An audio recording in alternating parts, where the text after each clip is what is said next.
সোমবার সাবরুম নগর পঞ্চায়েতের কনফারেন্স হলে অনুষ্ঠিত হয় নতুন ক্রিমিনাল আইন বিষয়ক সেমিনার।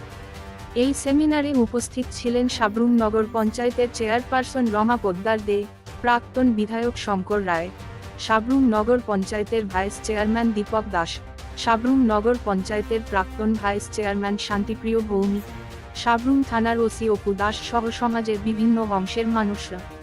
নতুন আইনের ব্যবহার এবং সুবিধা অসুবিধা বিষয় নিয়ে আলোচনা করেন সাবরুম মহকুমা পুলিশ আধিকারিক নিত্যানন্দ সরকার।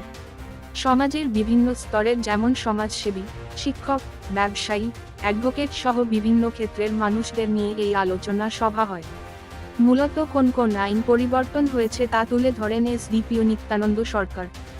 এই প্রসঙ্গে সাংবাদিকদের সাথে কথা বলতে গিয়ে তিনি তুলে ধরেন নতুন আইনের বিভিন্ন দিকগুলি। কি বলেছেন তিনি, আসুন শুনবো আমরা।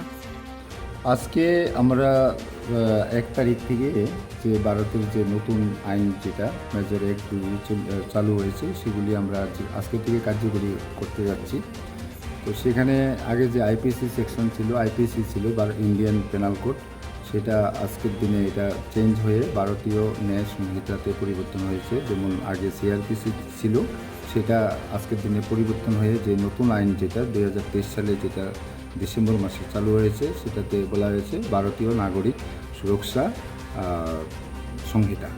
তারপরে এভিডেন্স একটাও চেঞ্জ হয়েছে, যেটা আমরা ভারতীয় সাক্ষ্যবান হিসেবে আগে বলতাম বা যেটা আমরা কাজ করতাম, সেটা পরিবর্তন হয়ে এখন হয়েছে ভারতীয় সাক্ষ্য অধিনিয়ম।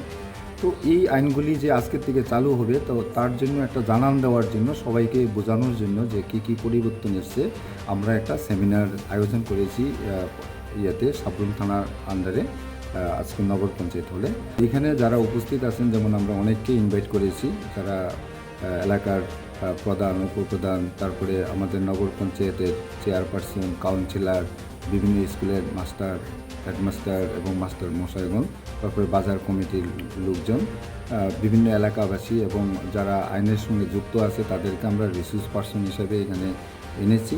তো আমরা যতটুকু পেরেছি যে আজকে যে নতুন আইনটা যে আমরা চালু করতে যাচ্ছি, এটার সম্বন্ধে মানুষের একটা ধারণা দেওয়া আমাদের একটা কর্তব্য ছিল। সেটা মানুষ নাইলে নতুবা আগের যে চিন্তাধারা ওইটাতে চলতো, এখন থেকে নতুন আইনের যে চিন্তাধারা এটাতে যাতে মানুষ সবাই চলে, এই জন্য আমরা আজকে এই